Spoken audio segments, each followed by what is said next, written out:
大家好，我叫蔡榮基，係從事咧香港傳統花牌行業嘅一份子啦。咁我榮基花牌咧喺嗰個歷史上面，其實又唔算太耐喎。咁其實咧，如果榮基花牌4個字咧，就應該係20年到啦。咁但係咧，我哋之前嘅名咧叫榮益花店，咁就亦都輾轉間啦。我爸爸係60年代開始做花牌嘅，咁去到我1995年咁上下啦，大概95、94咁上下啦，就正式去接手就做花牌啦。我覺得花牌最盛況嘅年代應該就80、90年代啦。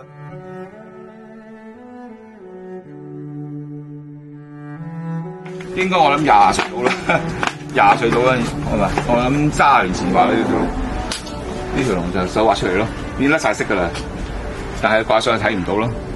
你話會唔會補翻顏色啊？其實基本上好少會補嘅，除非冇生意先會補顏色。係啊，錦仔啦、鴨脷啊，好多種嘅名稱啊，見到啦，有龍珠啦，有啲斬角啊，咁樣不同形狀都有嘅。點解咧？因為花牌其實無論幾大個都好啦，佢哋都由靠呢啲花牌一件件咁樣組成一齊嘅。你話會唔會訂傳統花牌啦？成日少咗，一定會。點解咧？佢哋反而做工仲貴咗，因為咧傳統嘅花牌咧用手寫字啊，或者講一啲嘅全部用人手去做嘅咧，因為香港嘅人工嘅時間啊、地方啊，樣嘢都比較相對貴嘅，變咗成個花牌出嚟個造價咧會飆升得好犀利。咁人哋覺得哇，喺本來係1000蚊變咗3000蚊嘅，覺得喂變咗個經濟原則唔合即當然會有啲個別嘅客我中意傳統，要有用傳統嘅味道，乜都傳統嘅，咁亦都會有個別嘅例子，但係唔多咯，係啦。所以變咗你話做花牌嚟講，依家係快，個時間係快，縮短咗好多，因為你有電腦去幫手㗎。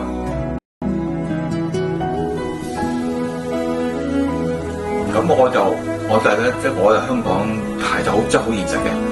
我都食飯㗎，我又唔係講到話好偉大啊，為呢個花牌，我要做呢個行業去揾食，去養我嘅屋企人啦，咁樣啦。咁亦都係之餘，我都想做呢啲花牌咧，去做一件有意義嘅事，譬如將啲花牌介紹俾人識啊，展示自己作品啊。每一日都會靠住呢樣嘢，乜嘢緣到咧就俾人讚賞啦。咁以前我做花牌啦，咁後生有精力啦，好講求量，最緊要多揾得多錢，咁嗰個質量咧就唔靚嘅。我坦白講句，20年後我一定仲喺度。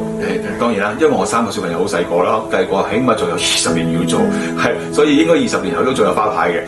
最主要其實你話仲有冇花牌咧？我睇個政府就冇幫忙我哋啦，因為花牌你都見頭先嗰個儲存空間其實係好細嘅，因為對於內地嚟講係一個好細啦，但係香港嚟講咧租金係好昂貴，唔好講多嘅事係美人，呢個覺得我識個美人，點解？好辛苦。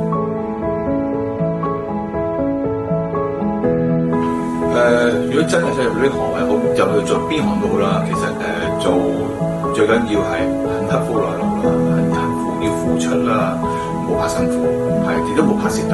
有好多年青人都係做任何事咯。哇，點解又係嗌我做嘅？就係得2個人，點解乜都嗌我做嘅咧？其實做多少少，我以前都係咁樣嘅，我成日都老豆鬧㗎，即係又係我揾笨。